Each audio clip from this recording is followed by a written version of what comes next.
जय Shri Ram. YouTube channel पर सभी का स्वागत, अभिनंदन एवं वंदन है। आज हम लोग एक निमंत्रण गीत लेके आए हैं देवी जी का।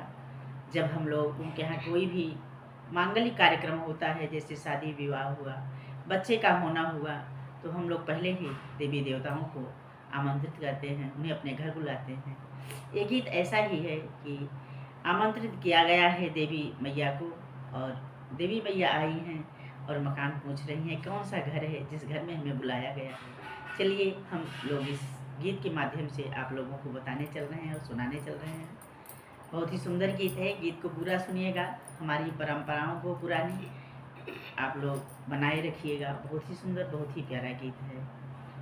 ये चैनल पर कोई भी लोग नए हैं तो प्लीज़ सब्सक्राइब जरूर कीजिएगा।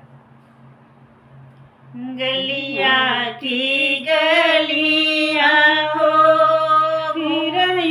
भवानी रानी, खुरिया फिर अज्ञान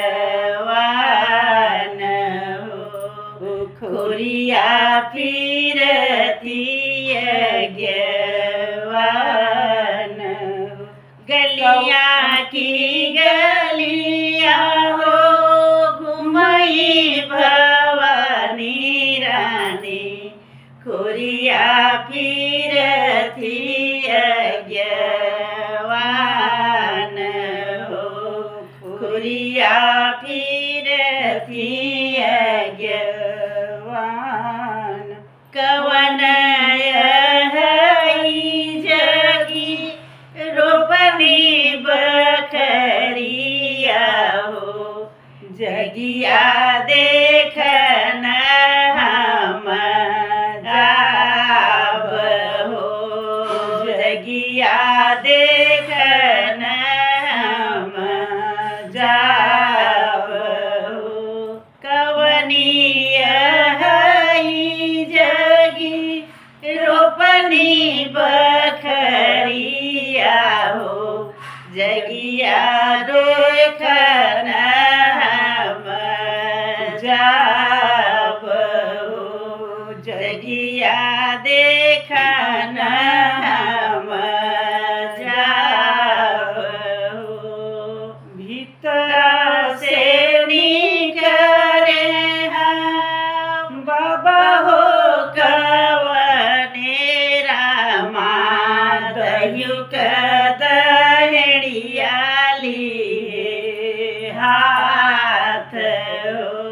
भीतरा से निकले हैं बाबा हो कवने रामा, दयुक दहड़िया लिए हाथ हो।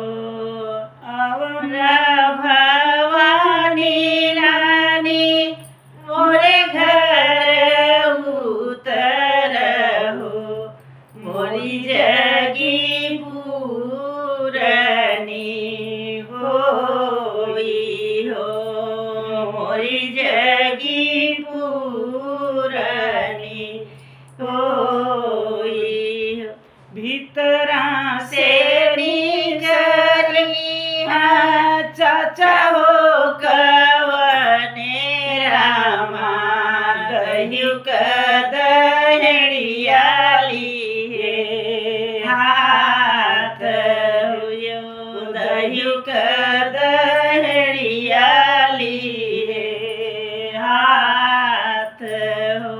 अब मोरी मैया पलंग चढ़ी बैठो, कुचऊ मगैया ढोली पान हो, कुचऊ मगैया ढोली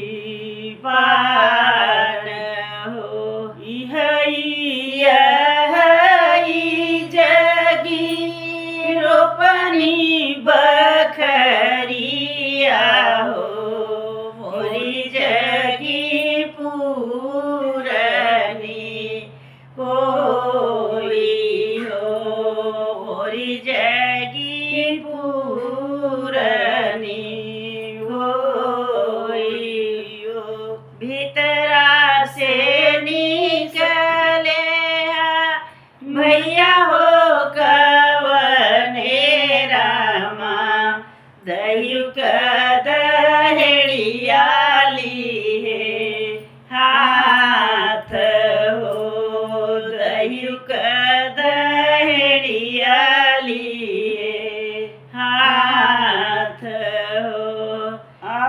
मोराय मैया आसन चढ़ी बैठौ कुचऊ मघैया ढोली पान हो, कुचऊ मघैया ढोली पान हो।